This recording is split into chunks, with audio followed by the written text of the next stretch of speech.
All right, so on Maritime today we're looking at trucking operations, and we're doing that with the perspective of trying to see how we ensure efficiency and safety. So we're streamlining trucking operations at the ports with improved efficiency and safety. And joining me on the phone line this morning, I have Comrade Ajibola Adesina, AA. He's the head technical team for the Association of Maritime Truck Owners, AMATO. Mr. Adesina, good morning. Good morning, Mr. Victor, and thank you for having me. All right. So how is AMATO faring considering recent happenings along the port access corridor? It's not been easy, really.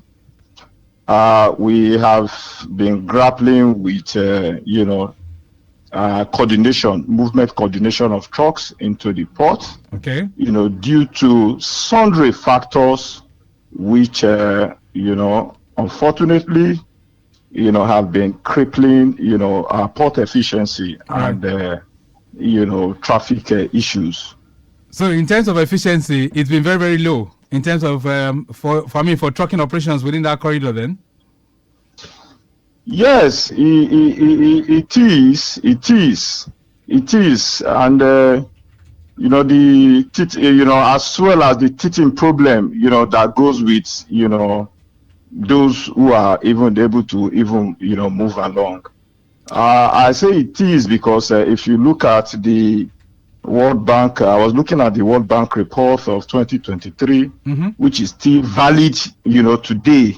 Because of those, the parameters they used then, are still, virtually the same or as even, aggravated, as it were. In that report, it was, we moved volume. Nigeria as a whole moved volume, but the logistics performance index. It was a far cry from where we should be. I mean, out of 160, Nigeria ranked 144, where the likes of South Africa is doing, was on 52, Ghana 88. So you could see that disconnect, between the volume we moved and the logistics performance index. So from there, you will see that there's actually a problem between, moving, cargo and operations, which includes, trucking. Which is very true. So let's talk about that now. For business, for those of you who are in this business now, business has not been booming for your members. Is that what it means? Yes, it hasn't. It hasn't because, truckers have been, selling their trucks, which is not even good for the economy because what that does is, that creating unemployment, when it's supposed to be the other way around. So what is responsible? Comrade Adesina, what is responsible for this? Getting into the port is very tedious, very difficult, in spite of the automation that we are supposed to have. Unfortunately, like I've been saying, what we currently have is a quasi-automation, which is unfortunate. Which is quite unfortunate. Yes. Unfortunate in the sense that automation is supposed to take away some of the factors militating against, the difficulty in ingressing into the port, like the human interference. Why do we have so many checkpoints along the road? What are they doing? If we are talking about automation, which, is supposed to, which AI, artificial intelligence, is supposed to be embedded in to be able to solve significantly, traffic management. Right. Are you getting it? Such that, those you find on the road are only just supposed to ensure, compliance of truckers. Basically, so not doing what they are presently doing, checking tickets and all of that. So from AMATO's perspective, Comrade Adesina, are you saying that the e-call-up system is not working? No, it's not that the e-call-up system is good. I am a proponent of e-call-up. especially with regards to the Apapa corridor, considering, where we were coming from. I mean, there was a time, where to access the port, you have to pay through your nose, and even at that, passage was hellish. I personally slept on the Marine Bridge to be able to pass my truck into the truck, and it was not funny. In spite of paying 250,000 naira, at the time it was even going to 300,000 naira. So to that extent, I will not say Ecolop is failing. It's just the problem I've seen, which AMATO has been pushing for, is the problem of scaling.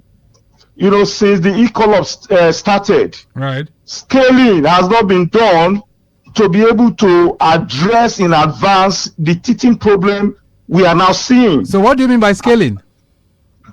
Okay, from what I understand, when it was started, it started with a rudimentary technology.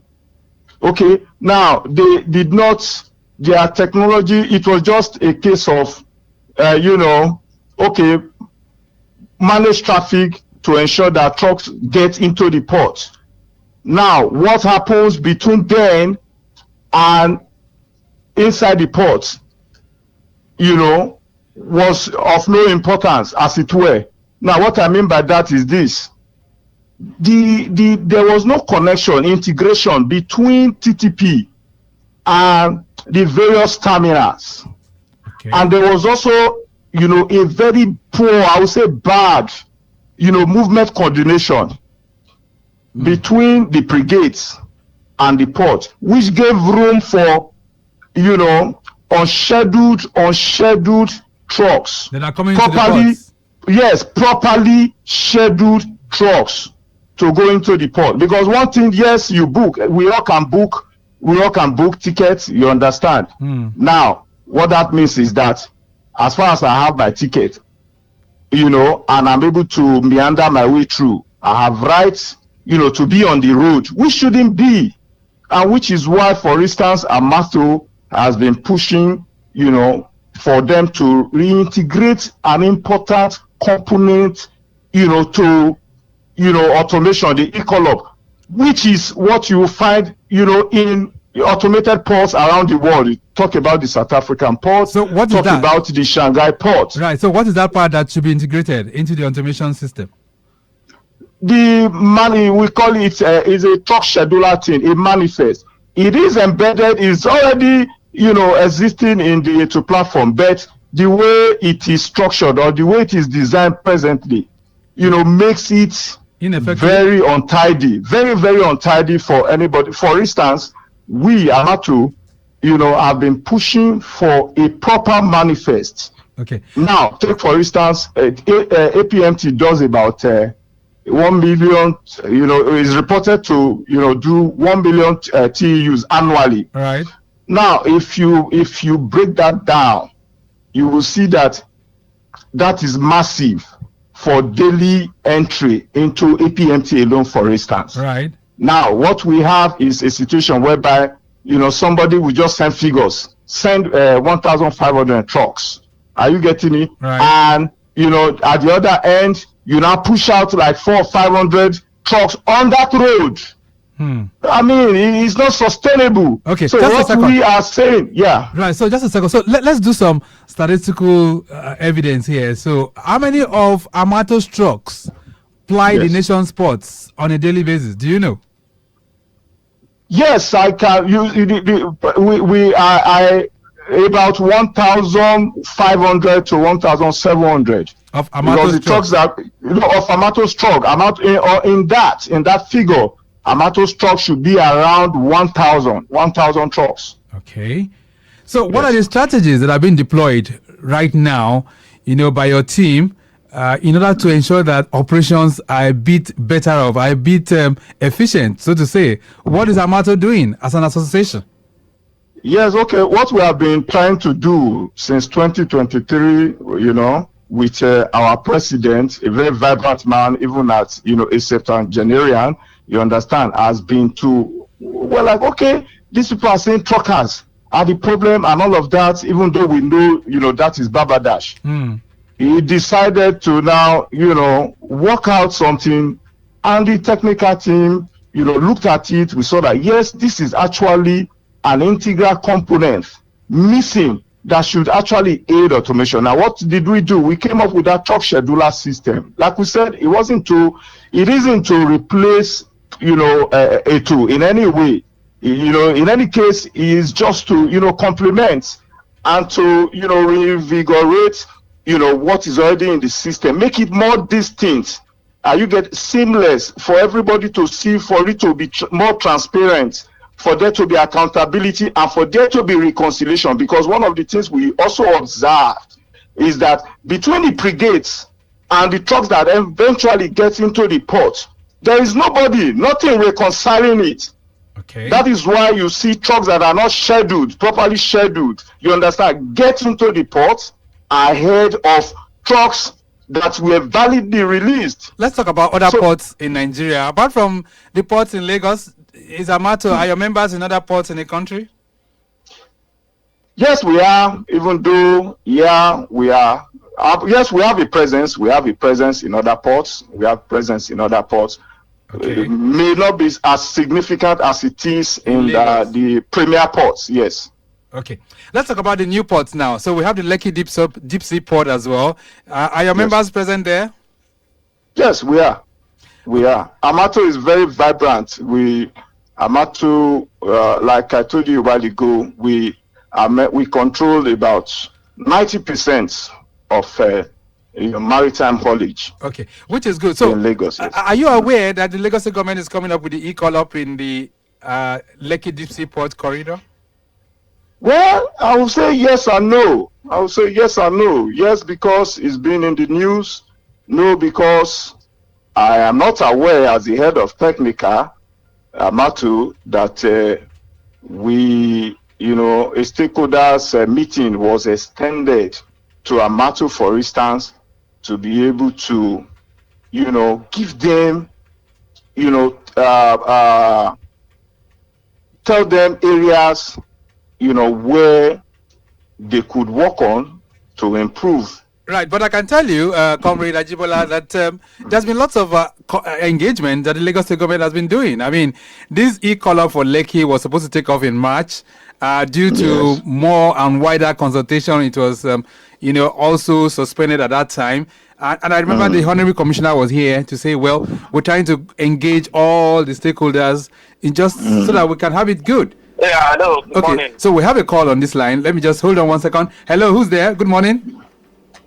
Good morning, Shegun. I called earlier. Oh, all right then. How are you doing? I'm good.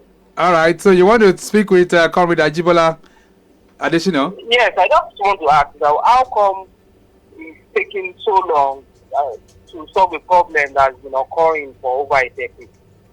I mean, this stock issue in Lagos has been occurring like forever. So why is it taking so long? Okay. Why is it taking so long? Yeah. Yes. All right. Okay. Thank you so much, Shegun. Let's allow him to speak. Okay, thank you. Yeah, it's unfortunate. It's really taking so long because it's affecting, AMATO members. A lot of people have sold their trucks and run away abroad. I can tell you that, for free. And that is not good for us. It is not good for the nation.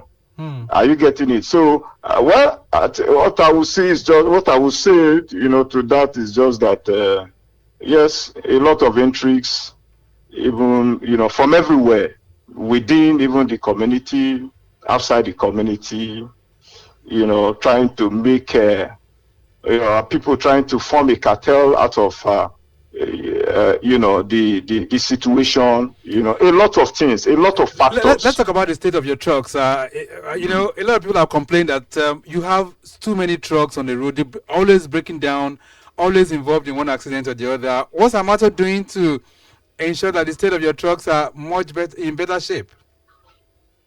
Okay. That is, without trying to really make excuse for our members, that is again an economic issue. Before now, we had the challenge of our members facing economic sabotage from street auctions.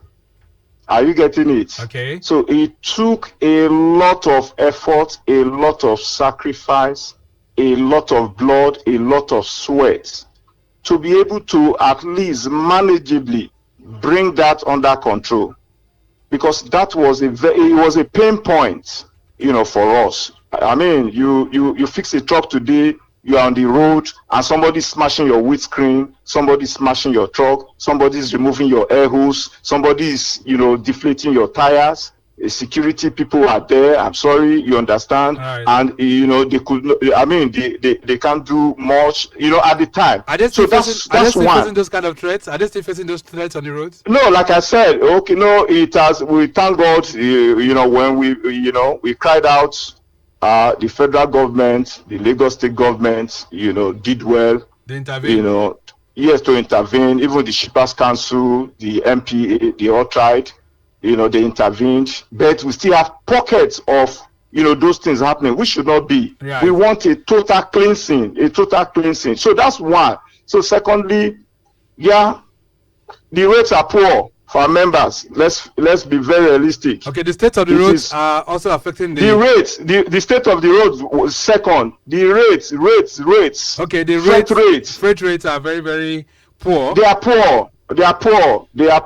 For us, for most of our members to be able to afford the kind of maintenance that they should carry out routinely on their trucks. All right, I'm having some messages coming in here for you. Be that as it may, AMATO has been carrying out sensitization campaign. Right. We have partnered with MPA. Are you getting it? So we are not just. That's why I said I'm not just trying to make excuses, but those factors are there, which I've highlighted. Right. So we are also carrying out campaign, educating our members, going to our garages. You understand, sensitizing each and every one of them on the need for safety. Because if you don't imbibe safety, your business is even going to be wiped off. That's true. All right, let's take some messages. Understand all of those. Yes, some messages coming in here for you, Comrade Ajibola Additional, who is the head technical team for AMATO. This one says, "Good morning, Mr. Victor and Comrade Ajibola. Why is it that after all these years, trucking around Lagos ports is still such a mess?" Yomi is sending this one in. Yomi, thank you so much.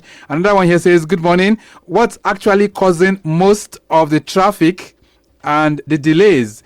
Is it that the truck drivers or the system itself is faulty?" You didn't put your name, but thank you so much.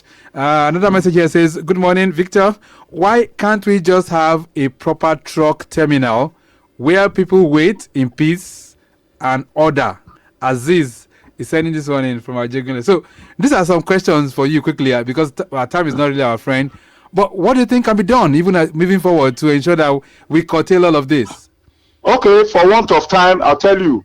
For the port issues, the congestion issues, full automation, and AMATO has not hidden his position. Full automation. That's the problem with the congestion. If we adopt full automation, I tell you very frankly that 99% of the problem we see around the port will dissipate. Okay. Then, secondly, talking about trucks littering around. You understand? Let me just, run down, memory lane, summarily. Before the port concession, right? We used to have, parks inside the port where trucks move into to service, each of the terminals. But after the concession, that was no more. Truckers were left to fend for themselves. So that's the problem. The multiplier effect is what we are all now suffering, resulting in the economic loss to Nigeria to the tune of about 2.5, trillion naira, even more. Do you get the point? So, AMATO, one of the things AMATO has been pushing for is a truck marshalling yard. My president, an indefatigable secretary general, just recently, we managed to get the attention, the intervention of the Honorable Minister of Marine and Blue Economy, who directed the Shippers Council to look into, the letter we wrote to them regarding the truck marshalling yard, right, to be able to address, this issue. So those are the things, basic things. All right. I'm sure there'll be some other time where we can dwell more on this, but we're wishing you guys better time, and we're hoping that the port access corridors can be freer than it is, and then we can have better business as well in the years to come. Let me say a big thank you to you, Comrade Ajibola Adesina. Thank you for connecting with us this morning. Yeah, thank you for having me once again. Okay, then. So I also want to appreciate Chief Remi Ogungbemi, who's of course the chairperson, the national leader of that particular association of Maritime Truck Owners.